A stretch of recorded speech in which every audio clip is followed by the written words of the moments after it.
Hello, and welcome to my Summary of Learning. When I first started ECS 203, I thought curriculum was simply the official document, a neat list of outcomes and indicators handed down from the ministry. I never thought too much into it or who created it. I thought pedagogy was just the strategies I'd use to get students to meet those outcomes. But as the weeks went on, I realized my definition was painfully narrow. Curriculum isn't just a product, it's also process, praxis, and relationship. And pedagogy isn't just delivery, it's a stance, a set of values, and a commitment to the kind of world we're helping to create. In the beginning, my perspective fit closely with Skyro's scholar academic ideology. The belief that education is about passing down the best knowledge from experts to students. I valued structure, clarity, and saw my role as the expert in the classroom.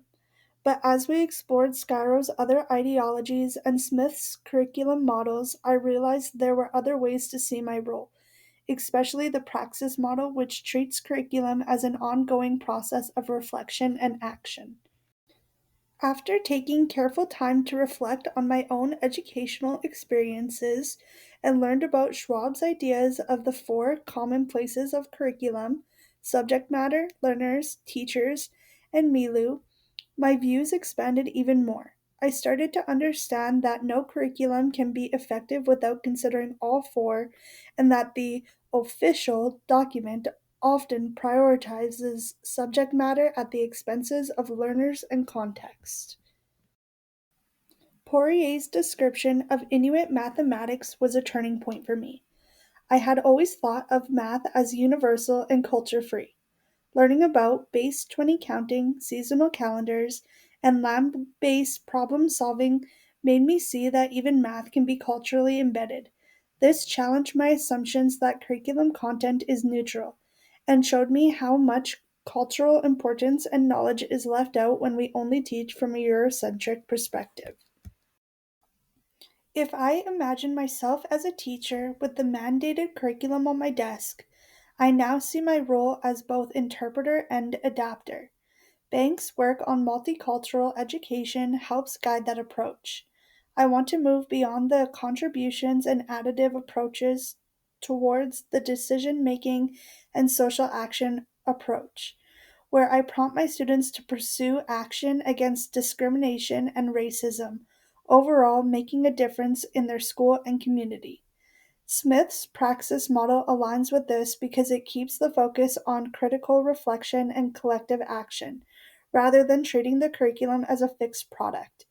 Schwab's commonplaces remind me to always balance subject matter with who my students are, the community they live in, and use my own professional judgment.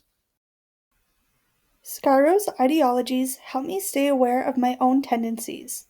As I learn with my students, I can intentionally bring in elements of learner centered and social reconstructant approaches where I foster and support the learner at the center of instruction, assessment, and teach practices and empower my students to use critical thinking to challenge social norms and to develop opinions based on their own views.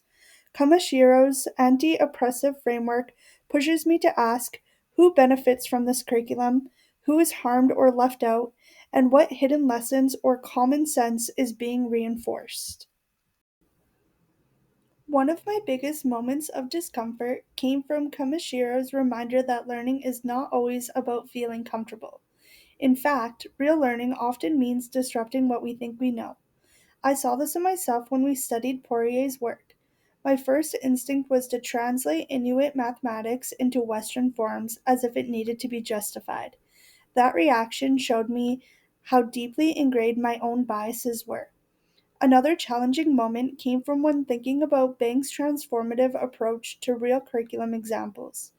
It is easy to agree in theory, but much harder to restructure a unit so that multiple perspectives truly shape the core of the learning. This forced me to confront how much I had been defaulting to the Eurocentric narrative.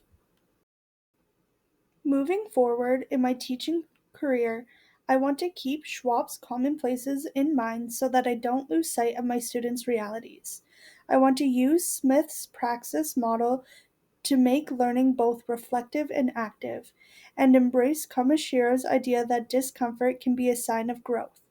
Most importantly, I want to apply Poirier's lesson to value knowledge systems on their own terms. Overall, I am appreciative of how this course has changed how I see my role as a future educator.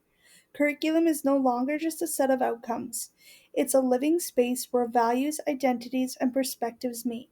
Pedagogy is not just delivery, it's a political and ethical choice.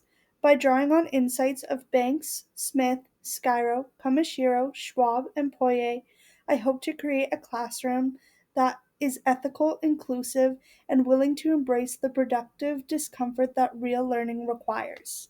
Thank you for listening.